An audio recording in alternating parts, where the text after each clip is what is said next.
I don't know. Um, Now the stream is live. yep, we are live. We are Uh, live. I'm just waiting on the Mark Network to kick in. It's ready to go live. Stand by. We're going to notify the members that we're live on the Mark Network. So when I see it say live up top in the left-hand corner, is that just live on Facebook or is that live on the Mark Network? That's live now on all three on the StreamYard. We're live, we're recording, and we are live. So We welcome are live. everybody. Hello, everyone. Wait, now we're Welcome going to the live on the Mark. Stronger Together podcast. What are you in your? Are you in your camper or are you home? Oh yeah, you know it, buddy. You're I'm in the rolling RV. through.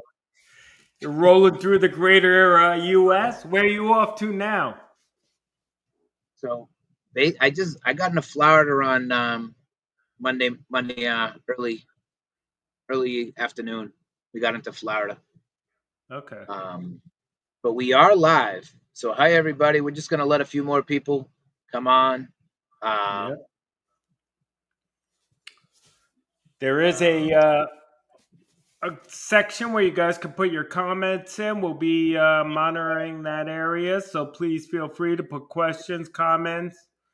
You know, we want to hear from you. This interactive experience.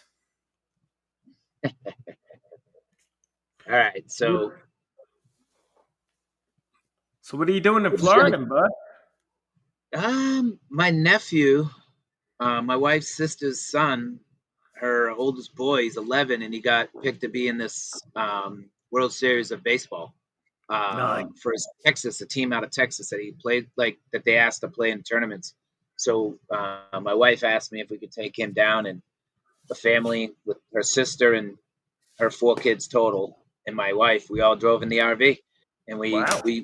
we're at this Splash Park RV resort, living it up. The kids are loving it. I'm working, I'm in the RV all day. They're out doing a lazy river, water slides, you name it. They're living it up. Poor Well, Cord, it's like 100 degrees out, and he's playing baseball.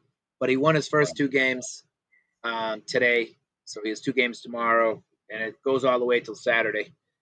So, that's awesome, man. That's awesome. Well, enjoy your time there. Hopefully you don't work too much and you're able to enjoy some of it. oh yeah, it's good. I have a couple more things to do, and we're good. But we are live. Let's welcome Yep. everybody. Stronger Together with Mark and Matt. Matt, why don't you give a little rundown like we usually do?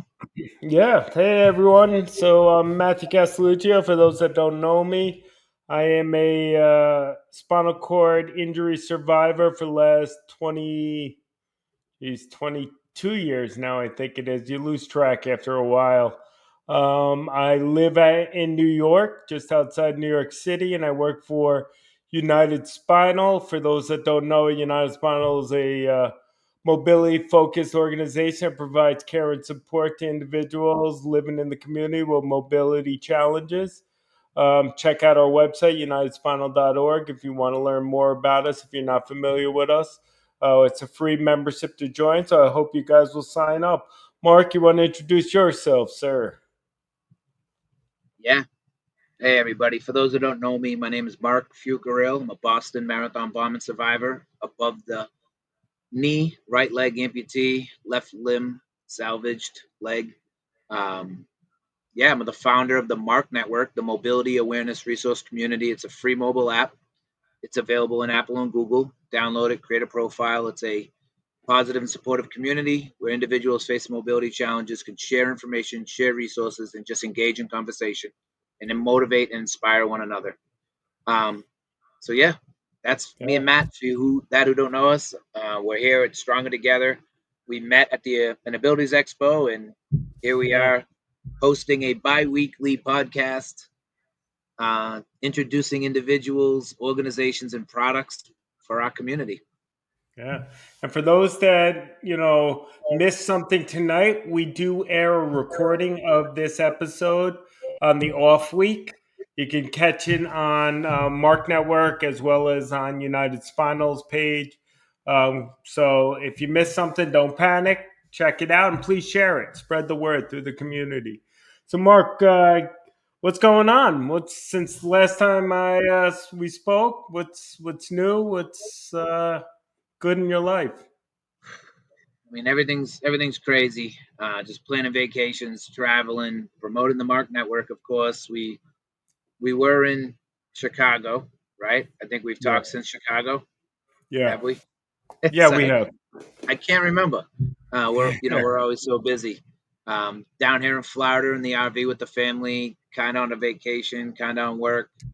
Um, and then our trip, me and my wife to Ireland.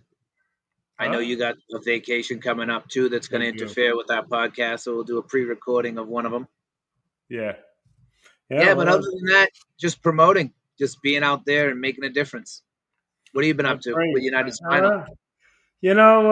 United Spine, we're very busy, as many of us all know.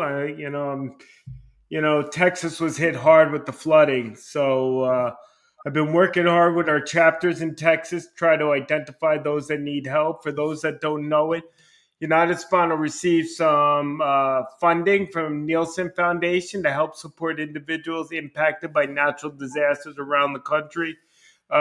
We have funding to directly support individuals to help them rebuild their lives after it. It's a terrible occurrence. My heart and prayers go out to all those families that are impacted, those lives that are lost. It's terrible. I've been actively working with my chapters down there to try to identify people, try to help them, to give them some funding and support. And also in North Carolina, simultaneously in North Carolina, there was a storm that ran through there as well. So this is the season. Try to actively work with Red Cross and FEMA and some other state organizations to try to identify those with mobility impairments that need help, try to get them funding and get their lives back. So it's what I've been busy doing that. And in my personal life, it's just kids are in camp. We're getting ready to go away to Orlando, just trying to find some time to enjoy the summer. I I've I've been in Texas. We just came from Texas, right in Central Texas, right outside of Austin ourselves. We had a lot of damage done by the flooding in Belton. Nothing like down in near San Antonio in that area. Yeah. Burn it. Um, really suffered some damage. Nikki's, my wife's family, their town and where they're from and where they live suffered some damage. But it's such a horrific tragedy that what's Horrible. happening and the rain's coming right now. We just our dogs are in Belton and we just got a tornado warning siren down there. So it's the weather. It's crazy. Um, Well, so sad Mark, what happened. if you know people that have been impacted, Mark, or anyone out there in the community that knows people, please reach out to me. I'll put my contact information in the comment section. I want to try to help in whatever way I can, support those families and communities. So please, you know, uh, I'm looking to help, and I need your help getting the word out. Yeah, That's no, what I'll I'm I'll reach out. I got some nonprofit organizations at the Mark Network, and that my Remarkable Foundation, my nonprofit, also helps down in that area. Um, they help families, low income families with special needs. So we're a big sponsor of Walking into Inclusion .org, the JI2 J2I dot okay. org. So I'll reach out to him. I'll let you know what we find. Yeah. Um, but we have a star that we do have to get to. We Oh only yeah, have less than an hour with him. So he is an award-winning, right, that's good. actor, um, um, producer. So that's great. His name, and he's also the founder of the Mobility Independence Foundation. Yep, Thomas Quitter. Quitter. that's correct. I say it wrong every time, and we're gonna bring him in. Hey, Hi, everybody. welcome, Hey, Thomas. Thomas. Thank you. And it's Thomas Daniel Queter, never quitter, rarely quieter. You might be able to tell I've had 4 years of political training. Well, welcome, Thomas. Both Mark and I have had many conversations with you, and we're excited to have you on our podcast.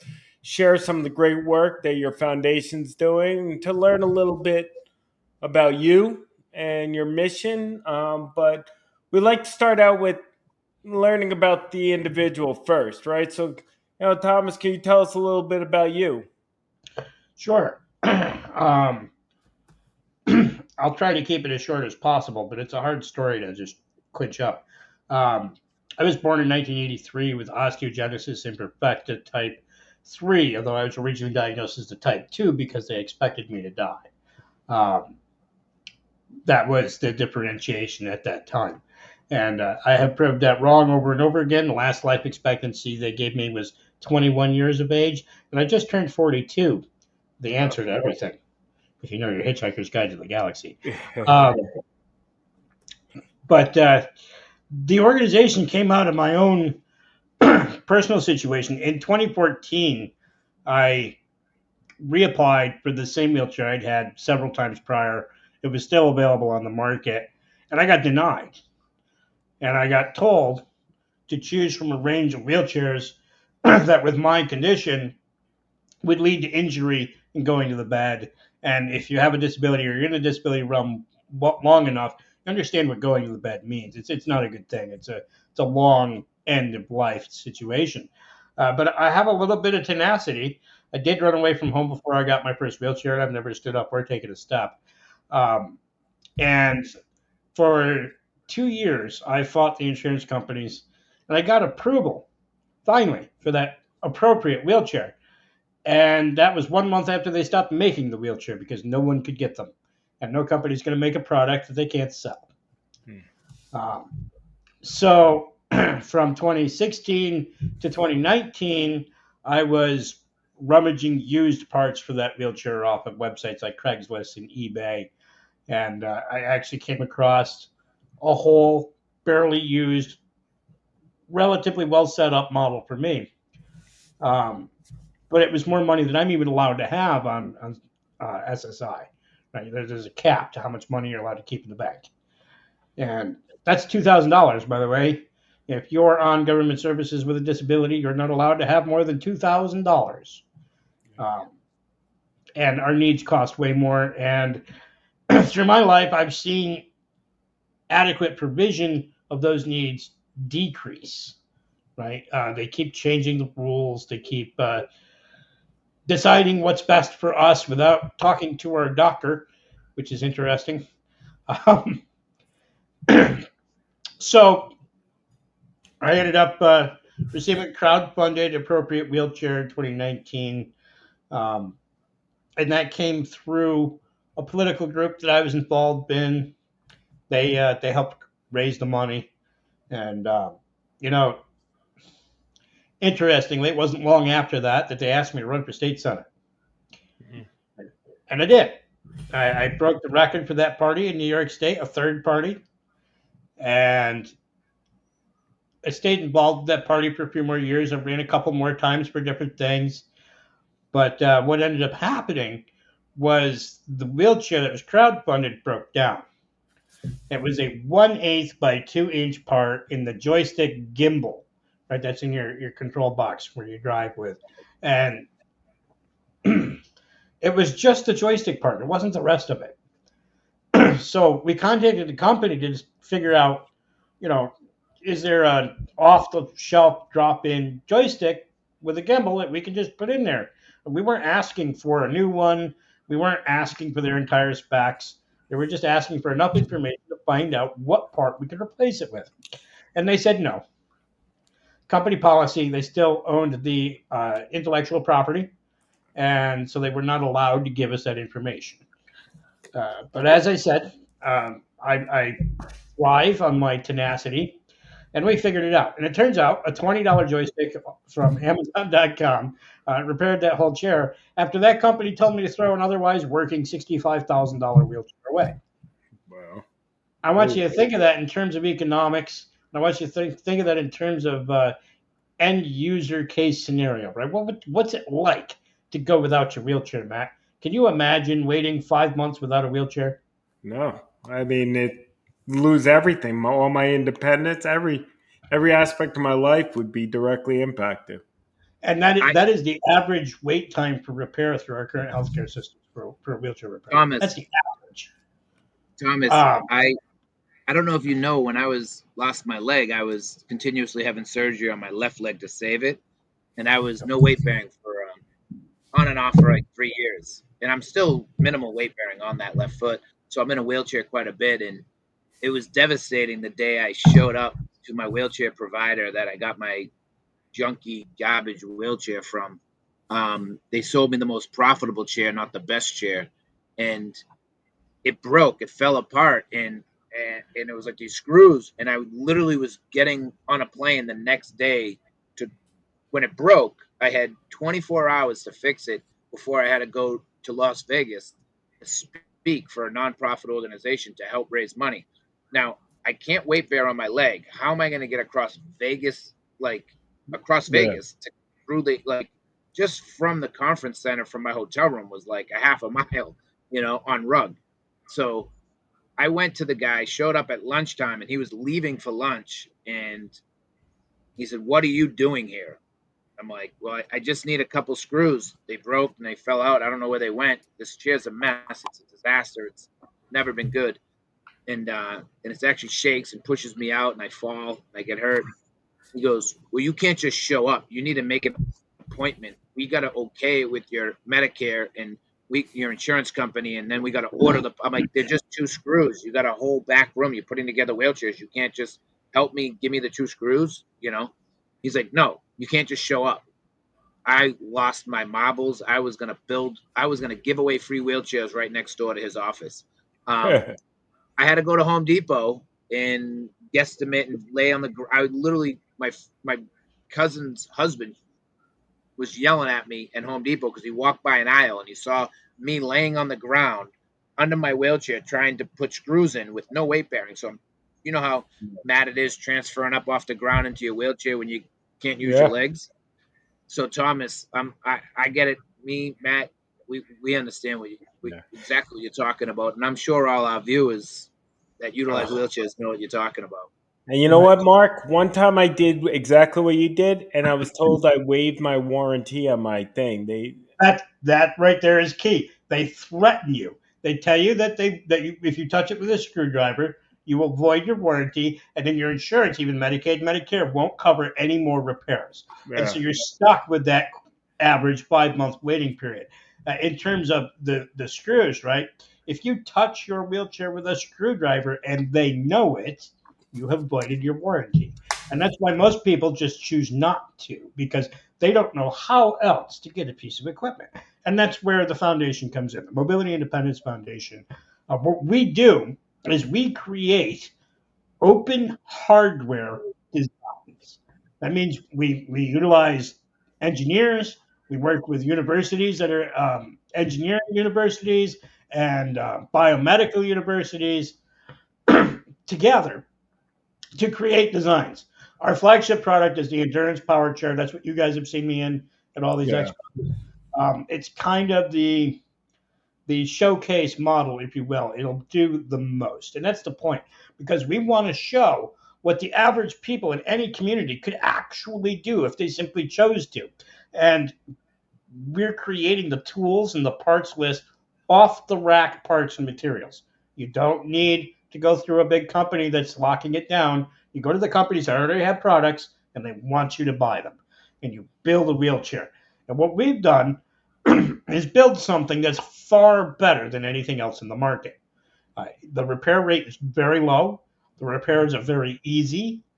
Um, it has an airbag suspension, which means I can, with brittle bones disease, I've had almost 2,000 fractures now in my Okay. life. I can fly up and down the Catskill Mountains, and I can do that for 3 days before I have to charge it. Wow. That's by using off the rack technology that already exists. Lithium iron phosphate batteries, which are the safest of the lithium batteries, are readily available. They're about $200 and they're warranted, depending on the brand, for between 7 and 11 years. The previous Group 24 sealed gel cell lead acid batteries, um, lasted for peak performance for about 6 months. These are warranted at peak performance for 7 to 11 years. Can you track? Can you fly with those type of batteries? Say that again. Can you fly with those type of batteries? Um, Probably not, but I wouldn't fly anyhow because wheelchairs are the number one most damaged Yeah, luggage. thank you. Yeah, And Yeah. right now, our prototypes are Wait, the only ones I got. I got speaking you. speaking speaking of not flying, Thomas, Matt, we're talking earlier about how I drive all over the country in the RV. Um, you like to drive around all over the country too. Every time I talk to you and we run into each other, we're in different states. Um, didn't you just have some big thing? You drove from New York, right, all the way to California for something big? Yeah, actually, we did. Um, so, in order to teach society at large that we can do better without having to ask bureaucrats or having to ask permission or having to spend too much money, which in my case meant 20 appointments to get denied an appropriate wheelchair, Yeah, um, we created a documentary. That's The Power to Move. And I believe you've got the website there to put up. yeah, Uh, when we get accepted to more film festivals, we will put that information up. When we do public viewings, we will put more information up. Um, but the power to move actually shows us, right? We got invited and comped like $20,000 to go to this big engineering conference in Houston in this past February. And so we built one on the floor in the first 2 days, right? We built an endurance power wheelchair that climbs the Catskill Mountains wow. in 2 days on the floor of an expo. And then we allowed the young engineers who were there to learn about engineering, and it's really more oriented around computer aided drafting and modeling. We allowed them to sit in it and go over a rough terrain demonstration, which was actually firewood.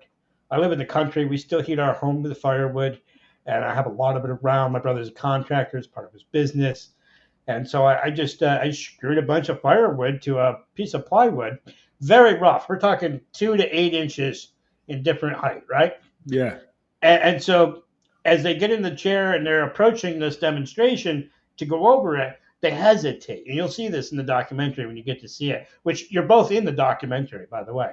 Um, Wait, speaking of, hold on, let me see something here. Um, how do I present or invite? And then let me present.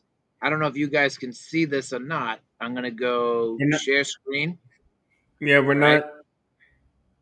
I Are don't you see able? it yet. No, we don't see it. Yeah, you had it before where you brought us. You were in the right mode.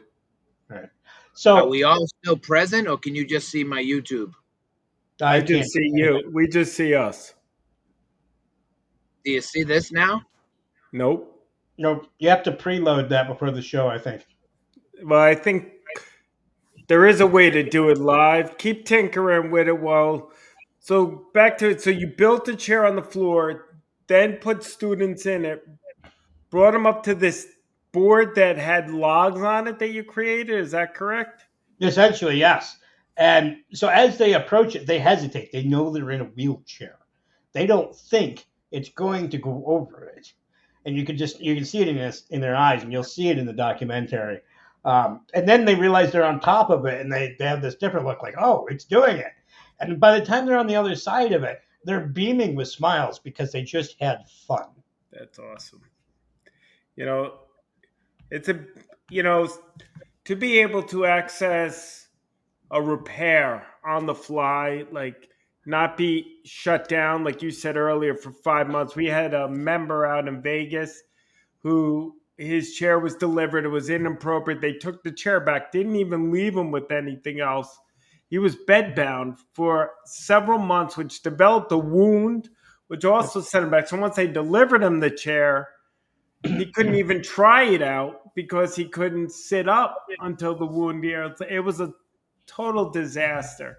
And there's no accountability. There's no, you know, understanding why this member was frustrated. So I think it's phenomenal what you have created. So your chair design with the what you put together, you can If something breaks on the chair, they're simply order it from where? From from wherever online? you have to. So the goal is that most communities have the kinds of skills and businesses that could do the work to construct a chair. Most people have friends and family that can turn a wrench, and it's to make it simple and durable. It's designed to be a 30-year lifespan chair minimum. Most power wheelchairs are going to the dump in 3 to 5 years. Yeah. Um, so you've got cost savings. You got savings to the healthcare system because you're not leaving people in a lurch to get a bed sore like you just uh, commented on. Which, interestingly, in the 1970s, we had a handle on preventing pressure sores and bed sores and death by sepsis. And since the 80s and 90s, that rate has actually been going up. We're doing badly, and we're actually just failing to keep people clean and dry. And that's the other reason for designs that allow you more independence. If you can take care of yourself, you're not reliant on a system that's going to fail. And these systems fail often enough. I remember advocating for Stephen McGrath. He was an Army veteran and diabetic and got a respiratory infection and was hospitalized because of the comorbidity of diabetes and severe respiratory infections. And he was put in a coma for 6 weeks. The hospital failed to keep him clean and dry for 6 weeks. And he Yeah. woke up with sores so bad that they cut off his legs, right? Oh Now, my. here's the interesting thing, right? We like to talk about insurance a lot in our realm. The insurance company is required to pay the $1 million to cut off his legs because it's considered immediately life threatening. But they are allowed to put him through a 2-year appeals process to get a wheelchair. What Jeez. happens to a legless diabetic who's bedridden for 2 years? He dies. And Yeah. Stephen Die. died waiting for a wheelchair, right? We invested $1 million in removing his legs and then said, nah, you don't need a wheelchair. That's ridiculous. And I think most of us know that any community in general, our friends, our families, the Yeah. businesses around us would definitely pitch in to help in that situation if they thought they could. But the unfortunate reality here is that society at large thinks that a wheelchair, whether it's a power or a manual, is this advanced scientific device. It's rocket science. It's not. We found out at a STEM center in Arizona last year that a 16-year-old kid with all the parts in front of him could put it together in 3 weeks. Wow. And now we're waiting 1 to 3 years to get something that's pre-manufactured and sitting in a warehouse. Yep. What else drives me nuts is the companies that we purchase these our tools from,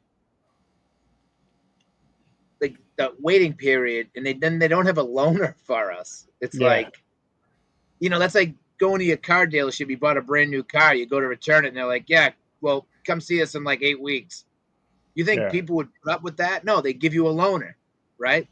We as a community need to come together and really voice our opinion and stop doing business with those companies and really start focusing on doing things for ourselves, not relying on them. And that's why I love what you do, Thomas, and I love the foundation because it's not waiting for insurance, not waiting for these companies. It's doing it yourself and having control over your life.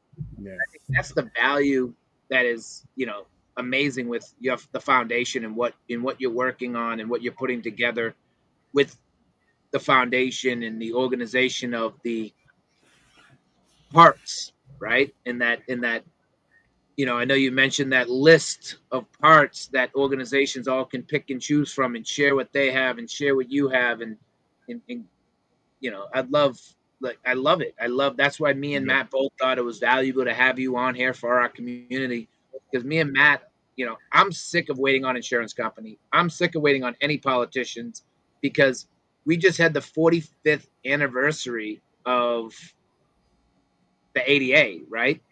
And what has really majorly changed? We have the roll on Capitol Hill and we're trying Yeah. to push these, Yeah. politicians and they don't they move the needle like this. It just goes like this. We haven't gone anywhere. We just keep going like this between both all political parties, all insurance companies. They pay for stuff we don't need. They don't pay for the things we need and we want, right? Yep. yeah, So we as a community I, need to do it for ourselves. a couple of things that I can mention here. At the time the 88 was passed, the baby boomer generation was beginning to retire. And so that means that for the longest time, most of our accessibility was geared towards the elderly, which aren't quite as disabled usually as, say, Matt or I in a wheelchair. They might use a walker, they might need no throw rugs or a yeah, step in tub, something like that. And Cane. that the reason for that is market share. There were a lot more of them, and they had expendable resources because they were retirees. They yes, had an income they could We expend. we still are as a community. That's why we have Stronger Together, Thomas, Yep. because as a community of people facing those challenges, we're 60 million people, right, within our community, and we control $1 trillion in spend. So that's where I'm at. That's where I'm Yep. saying we don't need these yeah, organizations. We don't need these companies. We don't need these insurance. We have a big enough community that controls enough money. They should be moving that needle a lot more to accommodate us yeah, because they can. yeah, Yeah, and yeah, one thing I do like to say is that Luigi Mangione chose violence and accomplished nothing. I chose open hardware and benevolence, and we're accomplishing things. yeah. Yeah. I mean, you put the control back in our hands. That's the biggest piece, right? Part of what frustrates me, and you alluded to it earlier, Mark, was that, I'm at their mercy and I can't stand that. So I use a lot of my own resources to bypass it. Not everybody has the capability of doing that. And then you do that, and I have enough knowledge of knowing what I want and need, because it gets so frustrating when I'm sitting across from a tech and they're telling me what I am eligible, not what's appropriate for me, not what's best fit for me, not what meets my needs, but what I'm going to be allowed to, and try to fit my life into whatever piece of equipment. It drives me bonkers. And like I said, when I tweak my chair and then they tell me, well, now you're no longer covered, I said, if I didn't tweak my chair, I would not have a chair and I'd be unable to take care of my kids, go to work, do the things I need to do, because I got to wait for the bureaucracy to kind of decide that I'm approved for coverage.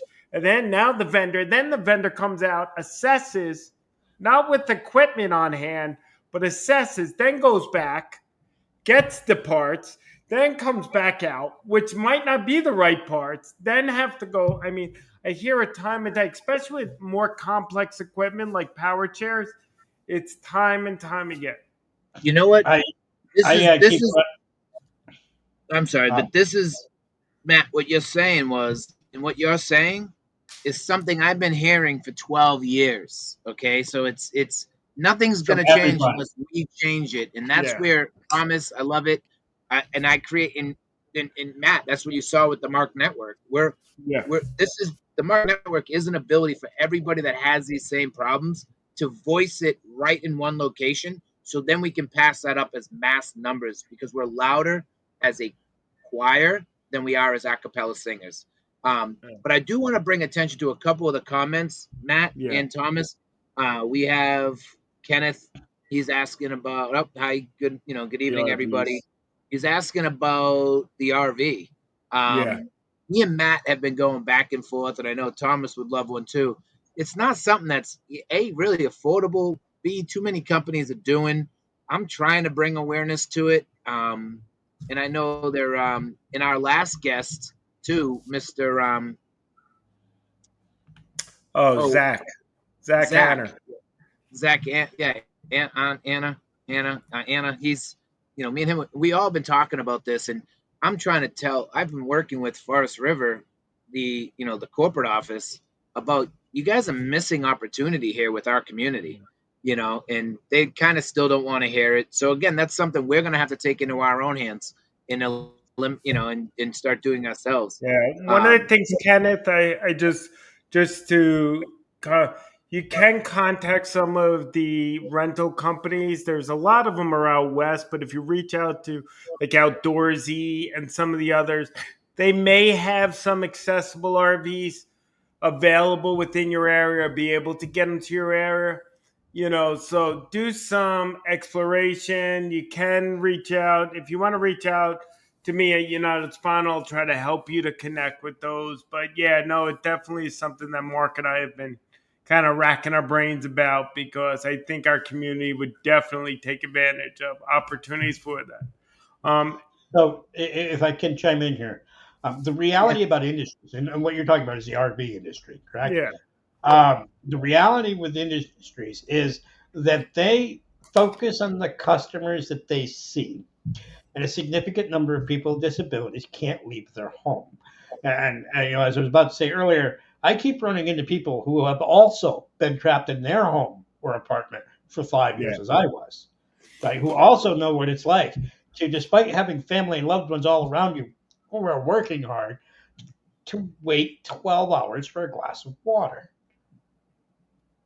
Oh but This yeah. is that's My wife. My wife. when you didn't have your chair. You were trapped in your house. That's what you're I, right. I I was trapped in my home, yeah, for 5 years. Jesus. Yeah, my I'm a wife was farm boy. born with no arms and no legs, so I have to actually carry her into the RV. And I'm on prosthetics. Yeah. That's not safe. But we do it. We make it. We manage it. But Thomas, I know what you say, like having a caretaker, or you know, I have to go out. Like she's waiting. She's stuck Yeah. without her chair, and yeah, she's been in that position too, Yeah. where But Mark, in one of the comments Julie was asking in the comment section is, Thomas, do you also do manual chairs? So that's interesting. We're currently working with Northeastern University, which I'm sure Mark is aware of because it's up near where he's from. Um, they're working on a open source manual wheelchair project. We're trying to get them to focus specifically on harvesting bicycle parts to make the chair because they're readily available. And actually, this stems from when we first started out, we kept getting emails from third world countries in Africa and South America and Indonesia, and, all over the place. And they don't have manufacturing for this kind of equipment. They have to pay a lot of money to ship it Wow. in. There's often tariffs involved, and they just can't afford it. And what ends up happening is we have these global organizations that reap the used wheelchairs of first world countries like ours, fix them once, and send them to, say, Africa, where they'll never be able to fix them again. And remember, the breakdown rate is 50% of all wheelchairs in a 6 month period in this country. If we're sending used chairs that have been fixed once to a place that doesn't have access to the parts or the tools, what's going my to happen? wife's my wife's big powered chair, like the big chair that lifts up so she could be at height level. We we got that. It took forever for her to get that chair, right? Again, and only to get it, we used it one time at our wedding, and then it's didn't work. It just starts Yeah. moving on its own. She's not even touching a button. So Oh, geez. it's sat in our garage, and we have no way to transport it to get fixed because Wow. you need like I bought a lift that I had to go on Facebook Marketplace to buy this lift that attached to our trailer that dropped down, and that's how I got it to the wedding venue, and then I got it back home. So again, created an additional expense that insurance won't cover, so I had to buy Yeah. it, you know, and now we have to just get it fixed. But she's like, I don't trust it, so she's now skeptical of that chair. I Well, absolutely understand her not trusting it. I had several power chairs take off at full speed on their own, broke my legs several times. Um, She went off the but bus. She went off the bus. wow. yeah, actually, it took me off the lift of the school bus when I was a kid. It ran me into the door frame when I was a kid. It ran me into a desk when I was a kid. Probably a couple hundred fractures from those incidents alone. Um, but I want to get back to the manual chair question. The Yeah, reason for focusing on bicycle parts is that every country has access to bicycle parts. Every third world country has a Yeah. bicycle shop on the corner. We have them here. Our own outreach director has their own company with an open sourced device. It's a power module for a manual chair. You might be aware of the Smart Drive, which has had 7 safety recalls for hurting people, throwing them downstairs and into walls. And they built theirs from e-bike parts at a fraction of the cost, and it's doable. All of this stuff is so doable with Yeah. off the rack technology. That's what this really needs to be communicated. If you have a problem, there is a solution, and all you have to do is go after it.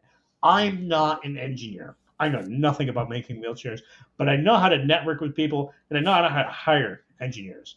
Our lead mechanical engineer has full body CP, right?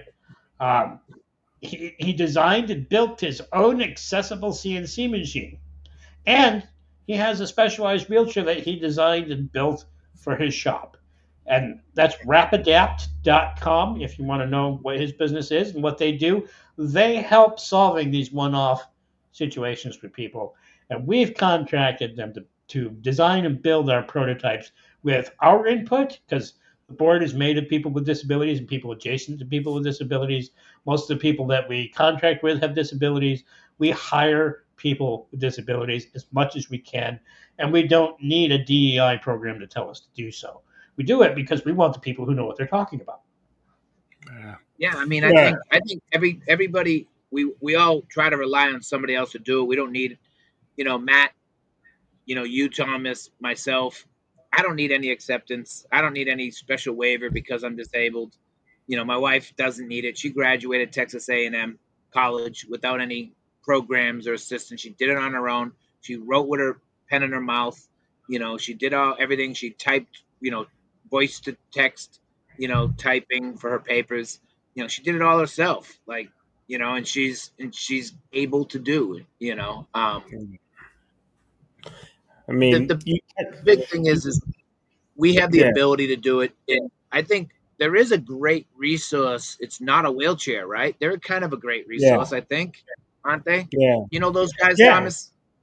Yeah, so I actually know Zach Nelson, who founded the company through a YouTube channel, by the way. Um, he used his YouTube channel to make money to start the company. His wife is a para or quadriplegic, and that's what inspired him to do this. If you go to notawheelchair.com, you can take your own measurements. You can virtually build your own wheelchair and order it, and the baseline price is $1,000 I know. Yet you go through a vendor, and that same style chair is going to be $6,000, at right? least. I mean, you Yeah, can even see manual wheelchairs for $15,000. yeah. You know what? And what boggles my mind is you can't even get the style you always want because insurance dictates, depending on your insurance, what you are eligible for. And that's one of my frustrations. They won't allow you to uppay, right? So even if I had the resources to say, hey, listen, that's what they'll pay for, but I would like these additional parts. It'll make it more functional for me. Can I pay? And insurances and it won't allow vendors to do that, to accept those payments.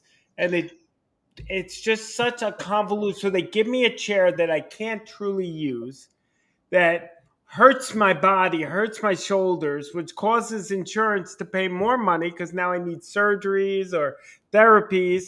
And that's my argument. I'm going through it right now, trying to get insurance to approve something, and my therapist that's assessed me, she's like, insurance is not going to cover this, and I'm like, it So, boggles my mind.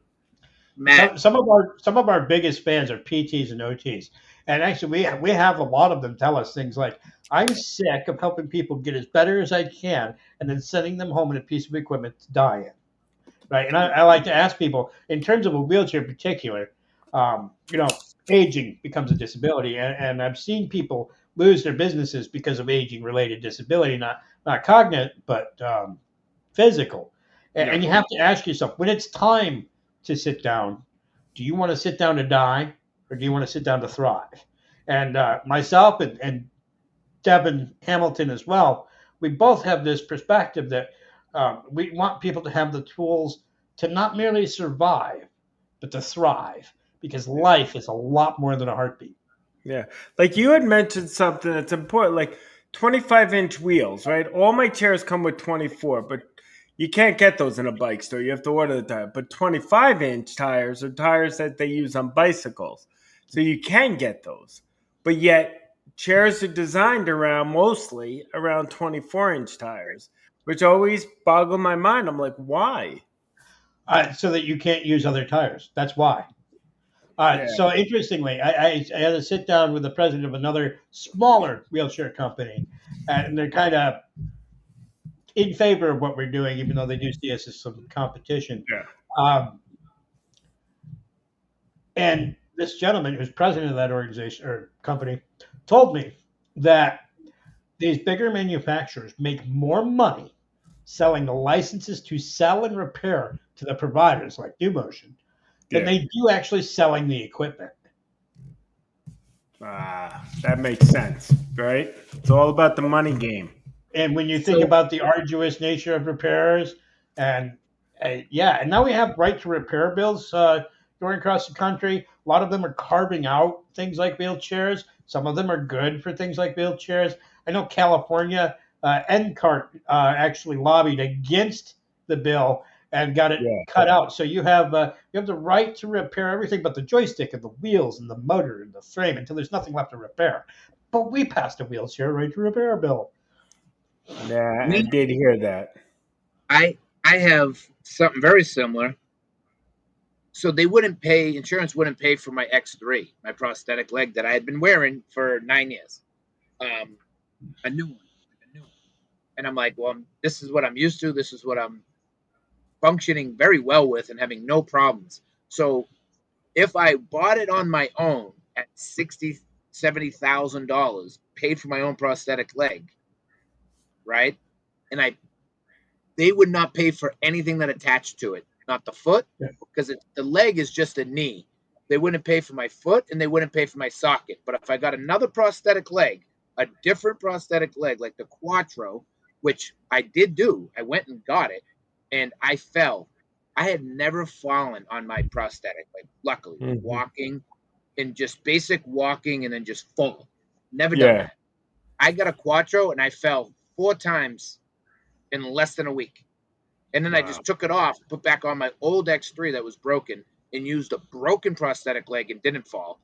I sent the product back, had them refurbish a new leg that they said there was nothing wrong. We don't know what was going on.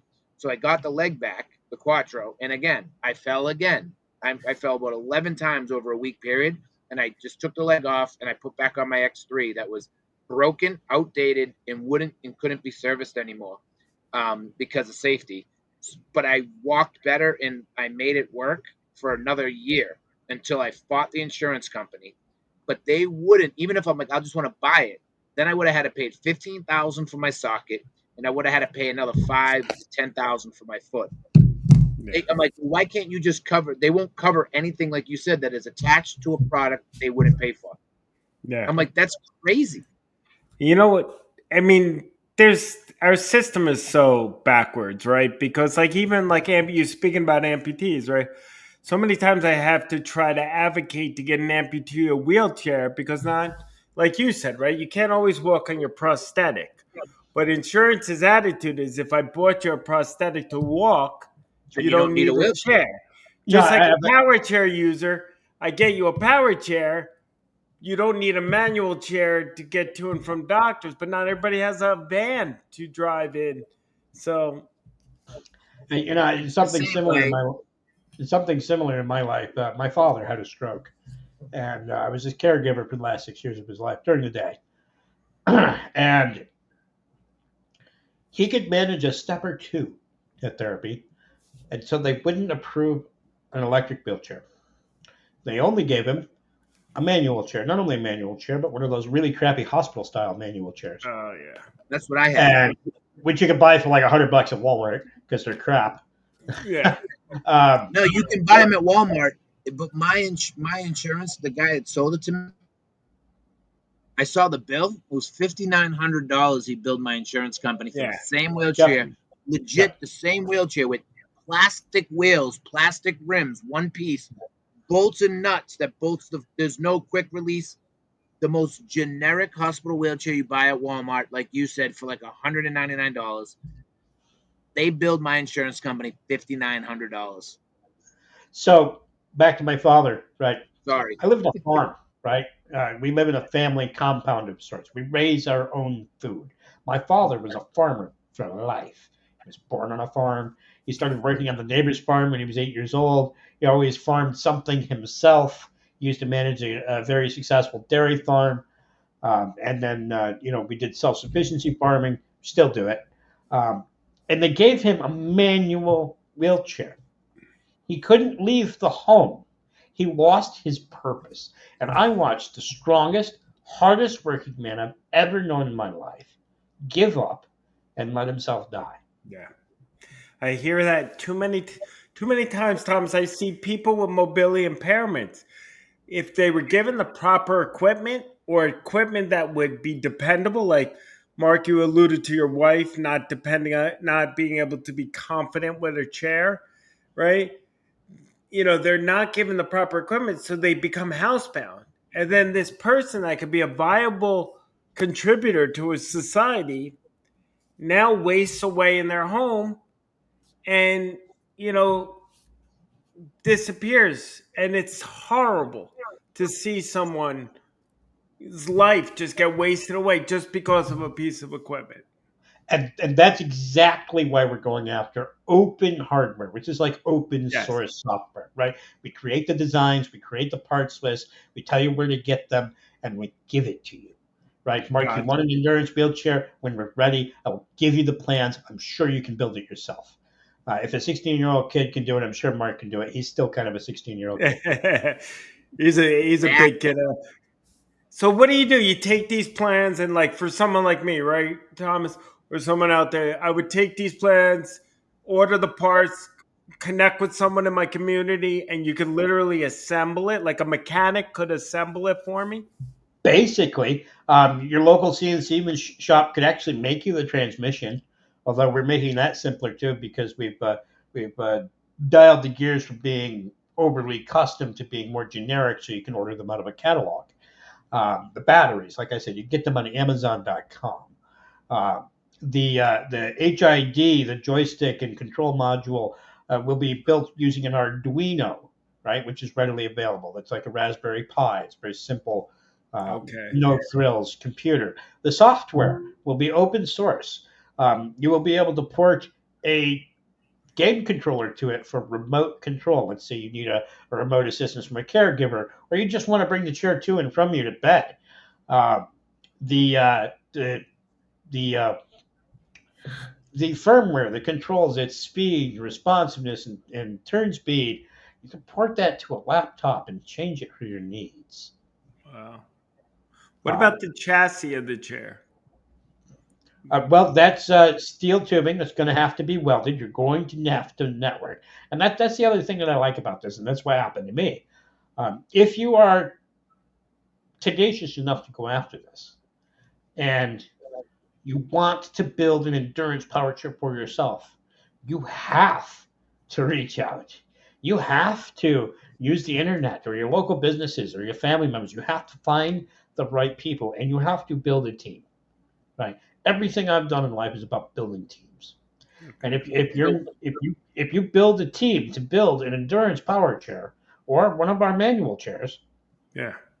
you will not then have a team and maybe a purpose. I mean, let me pose this by asking you guys a question. Let's say you did want an endurance power chair.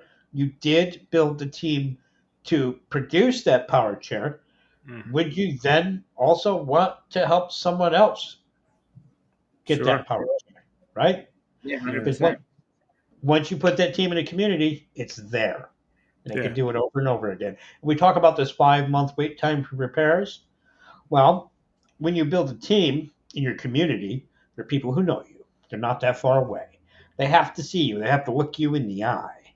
And when you call them and say, "Hey, the belt broke on my wheelchair and I can't drive," they're not going to make you wait 5 months, maybe 5 days, but they're going to come do it as soon as they can because they know you, they care about you, they see you in the community, They feel a little bit of responsibility, Yeah. uh, and that's the way this should happen, right? Because we have intrinsic or inherent human value, and we need to remember this, particularly those with disabilities who are currently watching this and stuck in their home. You have value.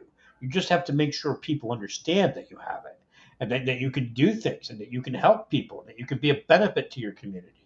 And when you do that by building a team, whether it's to build a wheelchair or to hike a mountain, I really don't care what it is, then you have a team that you can share with the next person in your community who needs it. Yeah. Well said. Yeah, it's about networking, right? And it's in encourage people to actually reach out and ask for help. It's okay. Yeah. Ask for support because most people genuinely want to help. Like they want to help. People want to help, Yeah. and people like helping other people. It's out there. It happens every day. We see it I'm all the glad you time. Yeah. I'm glad you said that, because the three of us, we're both in a position where it is our purpose right now, right, to help. What has that done for us? How good does it feel knowing that you help other people? Yeah. Does that give you a purpose? Because it does me. Yeah. Oh yeah. Oh, it totally does. And you know what? People genuinely want to help. My neighbors want to help me. Part of what our community needs to do is use our voices, right? And I don't care whether you're a high quad or a low power or an amputee, right? Speak up, express what you need, empower yourself through your voice. Say, this is what I need. Are you willing to help me achieve what I need? Are you going to be on board? And you'd be surprised how many people will step forth. I mean, when I ran my adapted sports program, prime example, I called upon people that had never been around disabled people and said, listen, I'm trying to do this. Will you help me? These people are like, yeah, sure. Tell me what I do. But after the first year, these people were coordinating their own program and say, look, I love what I got here. I want to bring it to where I'm at. And that's the beauty of, speaking out and talking and asking and engaging. Like you said, Mark, networking. Speaking of networking, one of the projects that we will launch by the end of the year is a web portal to list nonprofits who struggle to repair wheelchairs because our systems don't, uh, and disabled owned businesses, engineers, in a geographically searchable database.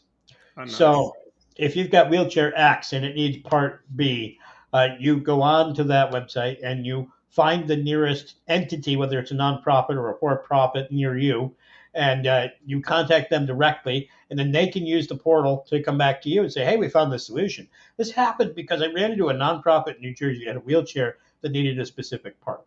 And here's what you guys might not know, particularly with power chairs. When it's the next year but the same model, they have made tweaks so that you can't harvest last year's parts. No, They wow. actually do. They go that far. Um, so in New Jersey, they had this wheelchair that needed a specific part to be repaired, and a nonprofit in California had that part. Thing is, they didn't know each other. They didn't know each other existed. But when I put them together, they facilitated getting that part from California to New Jersey to fix that wheelchair, and someone who needed a wheelchair got a wheelchair. So when will this portal is active now? No, it's not active yet. We are hoping that both the endurance plans and the portal launch at the same time. Um, we're shooting for by the end of September, but you know how engineering goes. It Yeah. may take a little more time, and it may take a little more money, which I really need to plug in here. Yeah. Um, if you like what we're doing, if you like the fact that the Mobility Independence Foundation seeks to empower individuals with disabilities and their communities to do better for themselves than our government systems, which are never reliable because they always change.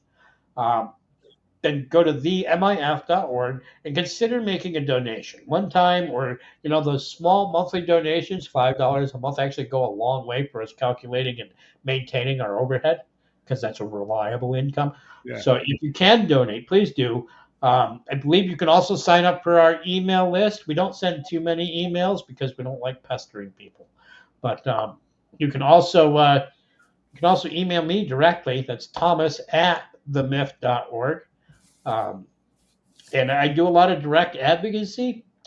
I was I ran into a gentleman through social media beginning of last week, maybe 10 days ago or so, who received a poorly fitting wheelchair and was going through the struggles that we've just talked about to get it redone so that he could actually use his wheelchair. And so I went to the list of entities that we're building for this portal and had our outreach director make a specific list for his area. And I sent it to him. The night of the morning that I sent that email, I saw a vague threat of suicide on his Oh, geez. feed. And I'm thinking to myself, I'm not near this guy, total different state, hundreds of miles away.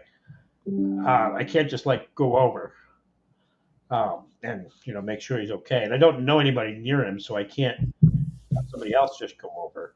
And but I did know where he lived, and I did know his phone number. So I called the local sheriff's department to him, and I called in a wellness check. And I was grateful to get up the next day and see that that post had been removed and some other posts had been added. And then just this morning, in a comment thread on his post, he stated that I was one of his true friends. Wow. Now, we just met each other online. All I did was have a little compassion and care about his situation and do something, right? And but that's what it takes, right? And Yeah. this guy has been abandoned by family and friends through this whole No. process, lost his business and a lot of his property through this process. Um, People around him stole from him while he was in the hospital. I mean, it kind of the whole worst of the situation you can imagine, Yeah. because we have to face the facts that not everybody is good and kind. And No, we don't. We know that. when you're in a situation like ours, you do end up with that proverbial tattoo of victim across your forehead. You have to be careful. But to think of what the state this gentleman was in, he had built a life, he had built a company that he owned and ran, and now he's stuck. But just showing a single instance of caring enough to reach out, and you can tell that he's hurt. Just showing that you can bring him some resources to help him with his wheelchair situation, and all of a sudden he considers me one of his best friends. Thomas, you touch on, we're coming up on the 8:30 hour here, but I think that's a great theme to end with, right? That's the whole reason why we have Stronger Together with Mark and Matt. That's why Mark started the Mark Network, right? Because, and why United Spinal exists, right? Is that community, right? Yep. Supporting each other, reaching out, helping support each other when there are times, even 22 years later, that I need someone to lean on. But I also know that there's going to be times that I need to be there for someone to lean on. And it just takes a simple few minutes of a message to possibly save someone's life. And thank you for taking the time, Thomas, to join us this evening, and share about your organization, your mission. You've definitely shared a lot of information with our community. I hope everyone out there will go check out his site, learn more about it. Hopefully, if you're in a position to do so, try to help continue to support his foundation and his efforts. Thomas, thank you. Mark, do you have anything to share before we close out? No, I mean, I love everything that you're doing. I appreciate everything that you're doing. I love running into you and seeing you and hearing where you're coming from, where you're going next. I'm excited for you for the documentary. Um, but yeah, I just thank you very much for coming on and sharing your story and sharing what you're doing, because it is so valuable to our community. Having and also you're bringing a lot of hope, to our community, knowing that maybe someday we will have some independence from these organizations and companies that keep their thumb on us. And Yeah. I appreciate everything, Thomas. Yeah, Sooner given than you think. Sooner than you think. We already have entities lined up to build these. They want it, right? These nonprofits that repair wheelchairs, they want to build our designs. These institutions like universities that we're working with, they want to build these for people. They want it. yeah. We Well, all thank want you it. for We all giving our want it. community back control over our lives, right? That's what it's about. That's what Mark always, advises, taking control back into us. We are, you know, a viable entity, and we need to be understood that we spend money. We have a voice. Let's hear it. Let's take control back instead of continually empowering them to tell us, right? So thank you for what you're doing. We're here to support you. Everyone out there, thank you again for tuning in. In 2 weeks, we have a wonderful guest, Annie Heathcote, right? Did I pronounce that correct? Heathcote? Yeah, that's what I You want? see. Yeah, okay, excellent. And guys, if you missed anything, we have the recorded version will be available next week. You can please share it. Share, the knowledge that you learned tonight with everyone out there. I hope you guys will join us again in 2 weeks. Thomas, thank you again. I look forward to seeing you at the next event. And, have a wonderful evening, guys. And guys out there, join the Mark Network. Please, go on, download the app. It's available on both platforms. So download it. You'll be connected with United Spinal through there and other organizations like Thomas's and everyone else. So please join us. Look forward to seeing you guys in 2 weeks. Mark, you want to say anything? Just want to say, check out the MIF.org, make a donation, support Thomas and his mission. And Thomas, thank you very much, and good night, everybody. Good If I night, can, everyone. if I can, one last plug. If you go to themyth.org, go down to the bottom. That's where all of our social media links are. Our YouTube is starting to take off because we're showing what the endurance prototypes do. It's impressive. It's kind of wild. Yeah, If you want check to it see out, some, guys. if you want Go to see some see his great, product. I've seen it firsthand. Definitely, Thomas has put it to its test all over God's creation with it. So, guys, check it out. Check out the YouTube. Stay connected with it. See the development. Support the development. All right, good night, y'all.